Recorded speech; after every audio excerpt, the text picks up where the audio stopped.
نحمده ونستغفره ونستهديه ونعوذ بالله من شرور أنفسنا وسيئات أعمالنا من يهده الله فلا مضل له ومن يضلل فلا هادي له وأشهد أن لا إله إلا الله وحده لا شريك له ولا نظير له ولا مثال له وأشهد أن سيدنا وحبيبنا محمدا عبد الله ورسوله وصفوته من خلقه وأمينه على وحيه صلى الله تعالى عليه وعلى آله الطيبين الطاهرين وصحابته المباركين الميامين وأتباعهم بإحسان إلى يوم الدين وسلم تسليما كثيرا. عباد الله، أوصيكم ونفسي الخاطئة بتقوى الله العظيم ولزوم طاعته، كما أحذركم وأحذر نفسي من عصيانه ومخالفة أمره، لقوله سبحانه وتعالى من قائل: من عمل صالحا فلنفسه ومن أساء فعليها وما ربك بظلام للعبيد. ثم أما بعد، أيها الإخوة المسلمون الأحباب، أيتها الأخوات المسلمات الفاضلات، جرى على ألسنة العلماء والفضلاء حين يقولون: ما تزين امرؤ بشيء أفضل من خلق حسن. Il nous a été rapporté par les savants et les pieux, nous disant que la plus belle des choses qu'une personne peut avoir, c'est son comportement. وهي التي يقدم بها الإنسان على ربه. Donc c'est au-delà même d'une apparence, car avec ce bon comportement-là, c'est ce qui se pèsera sur la balance le jour dernier. Et c'est avec cela qu'on se présentera devant Allah subhanahu wa ta'ala. Donc ce n'est pas seulement une question de beauté, c'est aussi quelque chose qui pèse lourd sur la balance. Et on espère qu'avec le bon comportement qu'on a eu, Allah nous fera part de sa miséricorde.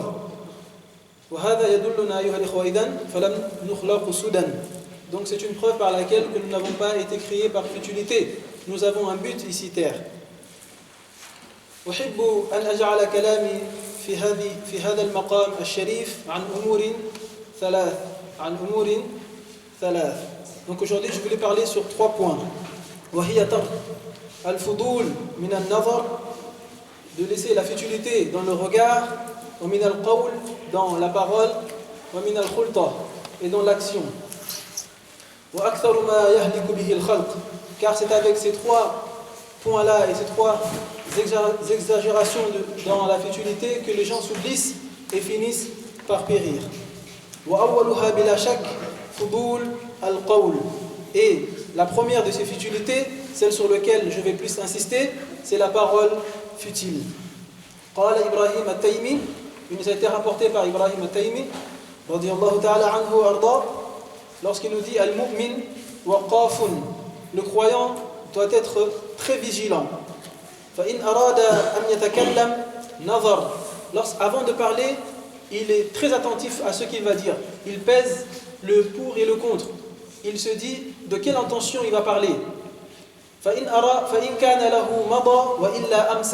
Si il sait ce qu'il va dire, ne sera pas écrit par l'ange de la droite comme des bonnes actions, il se tait. C'est ainsi la raison par laquelle, lorsqu'on demanda à un pieux: qu'est-ce qui t'a poussé à l'isolement? Il a dit: j'ai peur que ma religion m'échappe alors que je ne m'en rends pas compte. Car lorsqu'il est avec certaines personnes, il rentre dans la moquerie, dans le mensonge, dans la médisance et autant d'autres péchés. Donc il a préféré s'isoler afin d'éviter tout cela. Donc c'est comme s'il nous disait que sa religion commençait à lui échapper par la bouche. Et bien sûr, donc bien sûr, je n'appelle pas à l'isolement, mais juste pour attirer notre attention. قال ربيع بن خثيم التابعي الجليل تلميذ عبد الله بن مسعود. Rabi', l'élève d'Abdullah ibn Mas'ud, donc Rabi' c'était un tabi'i, ça veut dire la génération qu'ils ont seulement rencontré les compagnons, pas le prophète. Mais lui, son prof, c'était un compagnon du prophète sallallahu alayhi wa sallam, Abdullah ibn Mas'ud. Et Rabi' nous rapporte que Abdullah ibn Mas'ud lui a enseigné lorsqu'il nous dit: Unzirukum fudul al-kalam bihasbi imri'in min al-kalami ma balagha bihi hajatak.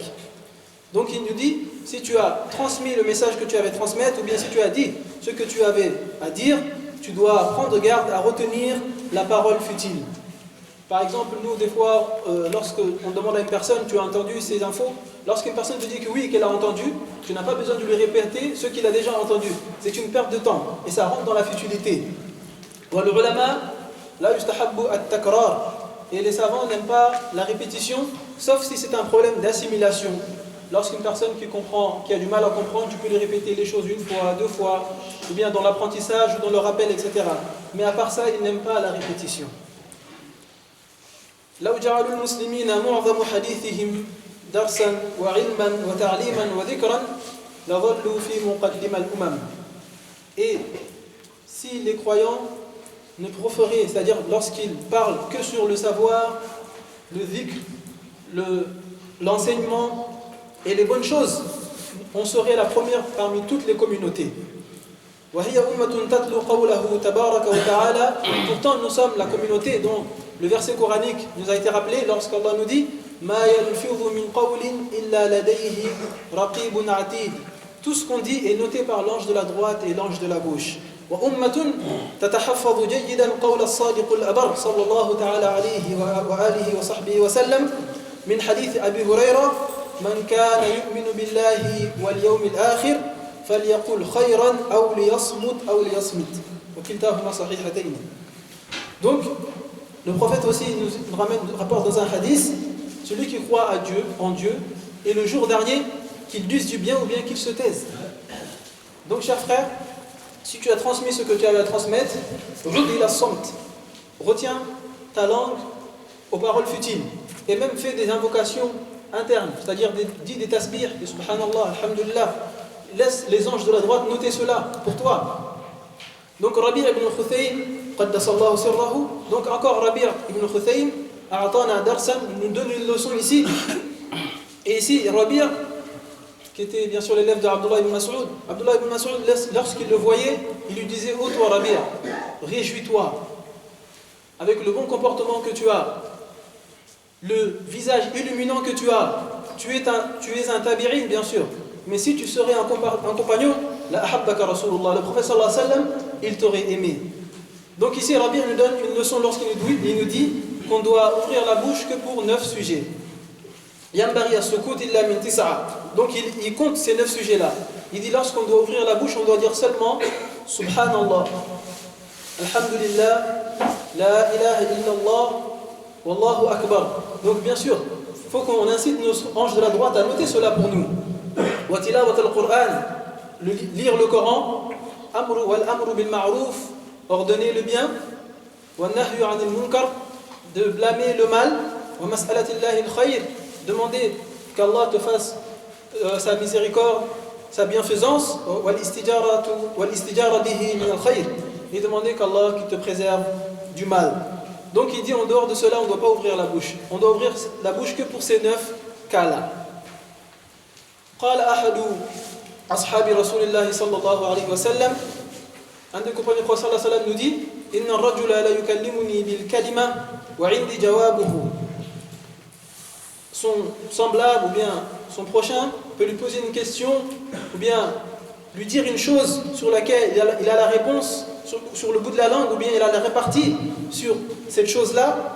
Qu'est-ce qu'il nous dit? فَأَمْسِكْ مَخَافَةَ أَنْ يَكُونَ فُضُولًا.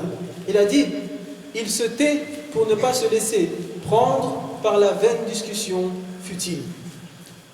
قال فضيل بن عياض قدس الله سره. Fudayl ibn Iyad nous dit أعرف من أصحابنا من كان يحفظ كلامه من الجمعة إلى الجمعة. Donc Fudayl nous dit qu'il connaissait parmi ses compagnons, parmi des personnes qui étaient capables dans la semaine, c'est-à-dire du vendredi au vendredi, à compter le nombre de mots qu'ils ont évoqués. Et nous, je ne vous dis pas dans la semaine ou bien dans la journée, mais seulement dans une heure, on serait capable de faire exploser le compteur tellement qu'on parle beaucoup, et surtout pour ne rien dire, et surtout aussi que l'ange de la gauche note aussi toutes les paroles qu'on dit. Donc ici, le poète nous dit La takmul al-uqul illa bitark al-fudul. Il nous dit que le cerveau aussi n'atteint jamais sa pleine capacité que dès lors on laisse les futilités de côté. Lorsque tu laisses toute parole futile ou bien toute chose futile, ton cerveau a le temps de réfléchir et tu deviens plus pertinent. Donc c'est pour ça que ce poète nous dit ça. Dans un hadith aussi, pour illustrer ce propos, le hadith nous a été rapporté par Uqba ibn Amir al-Juhani, et lorsqu'il vint voir le prophète sallallahu alayhi wa sallam, il dit au prophète sallallahu alayhi wa sallam: Ya Rasulallah, dullani ala al-najah. Prophète sallallahu alayhi wa sallam, dis-moi comment je peux faire pour me préserver de l'enfer, comment je peux faire pour sauver ma peau. Le prophète sallallahu alayhi wa sallam lui a dit: Amsik alayka lisanak. La première chose qu'il lui dit: retiens ta langue. C'est comme si il lui disait: pour sauver ta peau de l'enfer, ça commence par retenir ta langue.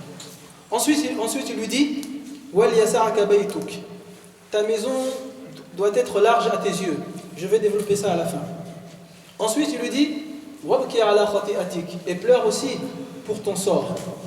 Car aujourd'hui on voit des gens qui se lamentent sur les défauts des autres ou bien les péchés des autres, alors qu'on connaît soi-même les péchés qu'on a fait. Peut-être même les défauts qu'on a ou bien les péchés qu'on a fait sont même plus grands que celui que tu es en train de blâmer en face de toi. Donc prie pour ton frère et pleure sur ton sort. Et un autre hadith nous a été rapporté par Abu Huraira, authentifié par Tirmidhi. Le prophète sallallahu alayhi wa sallam nous dit: Min husni islamil mar'i tarkuhu ma la ya'nihi. Une personne ayant un bon islam, c'est celui qui ne se mêle pas de ceux qui ne le regardent pas. Et un autre hadith aussi dans ce chapitre qui est plus effrayant, lorsque Anas nous rapporte ce hadith-là, lorsqu'il nous dit: Mata ahadu ashabi rasulillah sallallahu alayhi wa sallam. Un des compagnons du prophète sallallahu alayhi wa sallam était mort, wa fi ba'd al-turuq annahu mata shahidan.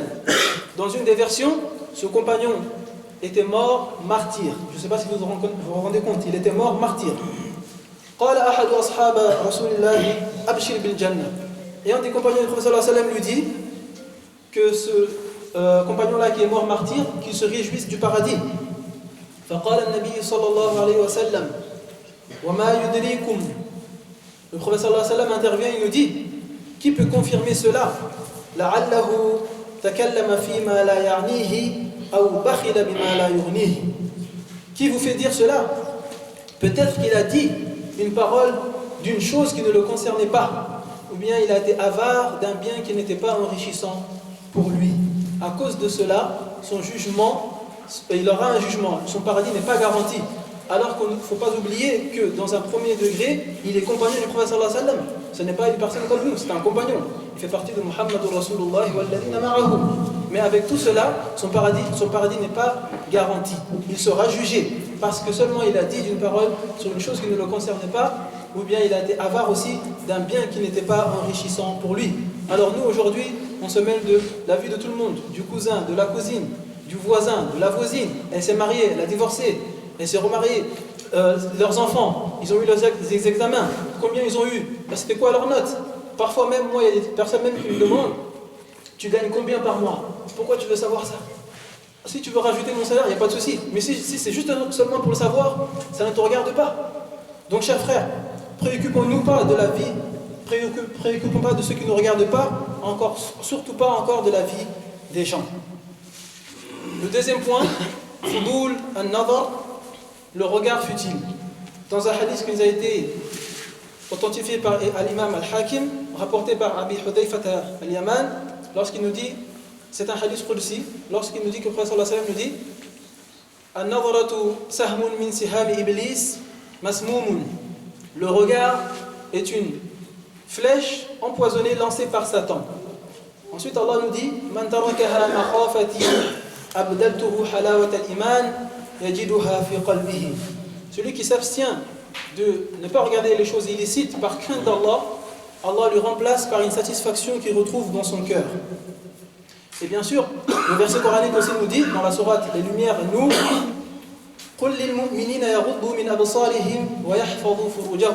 Donc Allah dans ce verset nous dit: dites aux croyants de baisser le regard et de préserver leur chasteté. Et bien sûr, pourquoi il enchaîne directement en nous disant de préserver leur chasteté? Car le regard crée un sentiment de convoitise. قال الإمام السفريني قدس الله سره. الإمام السفريني nous dit: أوسع مداخل الشيطان اللسان والنظر.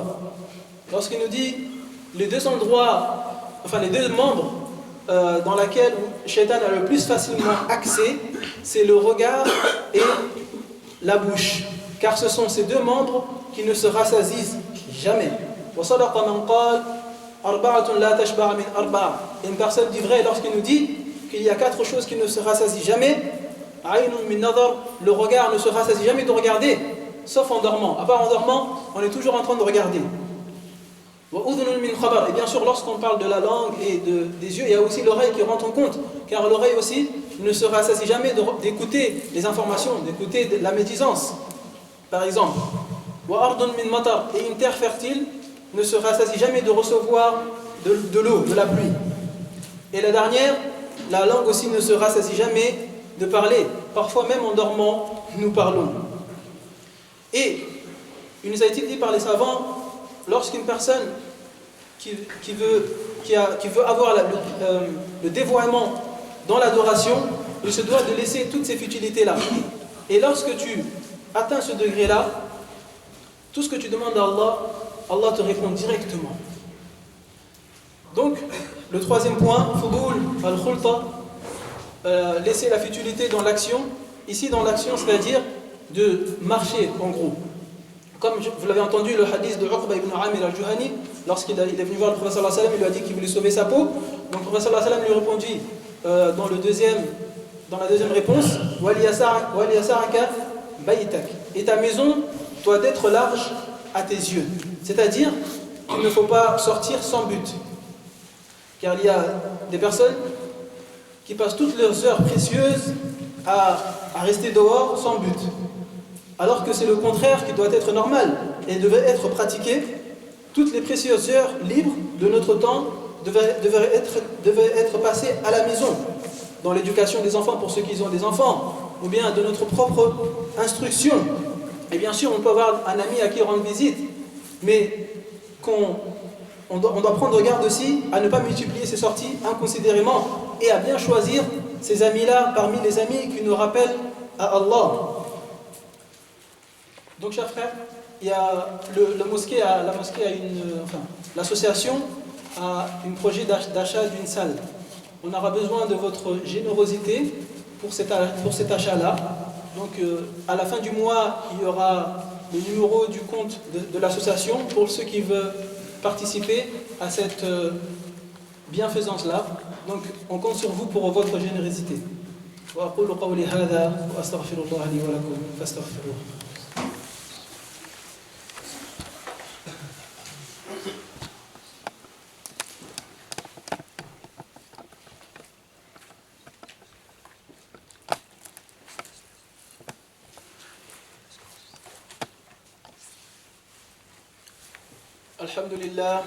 الحمد لله الذي يقبل التوبة عن عباده ويعفو عن السيئات ويعلم ما تفعلون ويستجيب الذين آمنوا وعملوا الصالحات ويزيدهم من فضله وأشهد أن لا إله إلا الله وحده لا شريك له وأشهد أن محمدا عبد الله ورسوله وآله وصحبه وسلم تسليما كثيرا.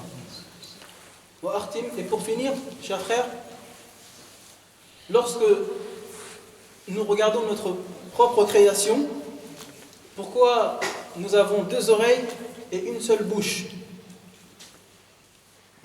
Nous avons 2 oreilles pour écouter plus et une seule bouche, en effet, pour parler moins. Nas'alullah an yu'nisana bihi wa nas'alullah an yajma'ana bihi la ilaha illa hu wa an yufida alayna min rahmatih wa an yanzila alayna min barakatih wa an yusbigha alayna min ni'amih wa an yukaffira lana min hibatihi innahu muhsinun mufdilun jawadun karimun la ilaha illa hu. اللهم ارحمنا فإنك بنا راحم ولا تعذبنا بذنوبنا فأنت علينا قادر والطف بنا يا مولانا فيما جرت به المقادير. اللهم إنا نعوذ بك من زوال نعمتك وتحول عافيتك وفجاءة نقمتك وجميع سخطك. اللهم طهر قلوبنا من النفاق وأعمالنا من الرياء وألسنتنا من الكذب وأعيننا من الخيانة إنك تعلم خائنة الأعين وما تخفي الصدور. سبحان ربك رب العزة عما يصفون وسلام على المرسلين والحمد لله رب العالمين. Et je voulais aussi évoquer de ne pas oublier aussi vos dons pour la location de cette salle, car c'est avec vos dons aussi que nous prions toujours ici. Et si vous ne faites pas de dons, malheureusement, j'espère que c'est une chose qui n'arrivera pas, nous ne pourrons pas louer la salle. Donc on compte aussi pour vos dons pour la location de cette salle. عباد الله إن الله يأمر بالعدل والإحسان وإيتاء ذي القربى وينهى عن الفحشاء والمنكر والبغي يعظكم لعلكم تذكرون فستذكرون ما أقول لكم وأفوض أمري إلى الله إن الله بصير بالعباد وقوموا إلى صلاتكم.